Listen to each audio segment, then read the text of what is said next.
नमस्कार, active news में आपका स्वागत है। राजस्थान उपचुनाव को लेकर सातों सीटों के ऊपर जो परिणाम है वो जारी हो चुके हैं।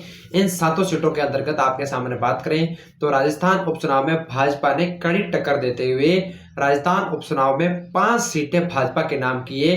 ये 5 सीटें कौन कौन सी हैं, इस 5 सीटों से कौन कौन से उम्मीदवार जीते हुए हैं और एक सीट कांग्रेस के हाथ लगी है और एक सीट बाप के हाथ लगी है।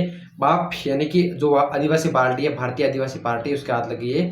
अब मैं आपके सामने बात करूंगा किस किस सीट के ऊपर भाजपा ने जीत दर्ज की है और कहां कहां पे कांग्रेस के द्वारा जीत दर्ज की गई है और कहां पर बाप पार्टी के द्वारा जीत दर्ज की गई है। मैं आपके सामने विस्तार से बताऊं। सबसे पहले मैंने आपके सामने बता दिया है कि राजस्थान उपचुनाव में कुल 7 सीटों के ऊपर जो 13 नवंबर को चुनाव हुए थे, उसके बाद में आज 23 नवंबर को राजस्थान में 7 उपचुनाव की सीटों के ऊपर जो परिणाम है वो घोषित हो चुके हैं आज 23 नवंबर को, जिनमें से 5 जगह भाजपा ने अपनी जीत हासिल की है और एक जगह कांग्रेस ने की है। मैं आपके सामने अब सातों सीटों का विस्तार से जानकारी दूं तो सबसे पहले अपन बात करेंगे झुंझुनू सीट की।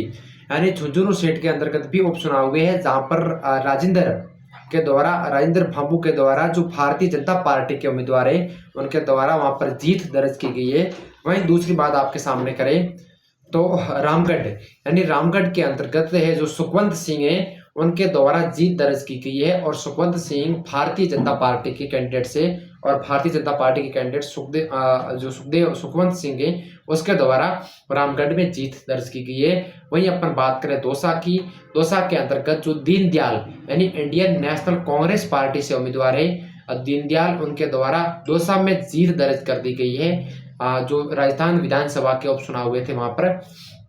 अब उसी के तौर पे आपके सामने बात करें देवली उनियारा वो क्षेत्र है जहां पर आप लोगों ने नरेश मीणा का थप्पड़ कांड सुना होगा, एसडीएम को थप्पड़ मारी थी। उस जगह पे भारतीय जनता पार्टी के राजेंद्र गुर्जर के द्वारा जीत हासिल की गई है। वहीं आपके सामने बात करें जो 5 नंबर सीट की, जहां पर है खींवसर, यानी ये राजस्थान की सबसे हॉट सीट मानी जाती थी खींवसर, और इस खींवसर सीट के अंतर्गत भारतीय जनता पार्टी के उम्मीदवार रेवंत राम डांगा के द्वारा इस सीट से जो है विजय हासिल की गई है। वहीं अपन बात करें सलूंबर से जो है राजस्थान में जो भारतीय जनता पार्टी के द्वारा जीत हासिल की गई थी, जहां पर शांता अमृतलाल मीणा के द्वारा भारतीय जनता पार्टी के कैंडिडेट्स वहां के द्वारा जीत हासिल की गई थी।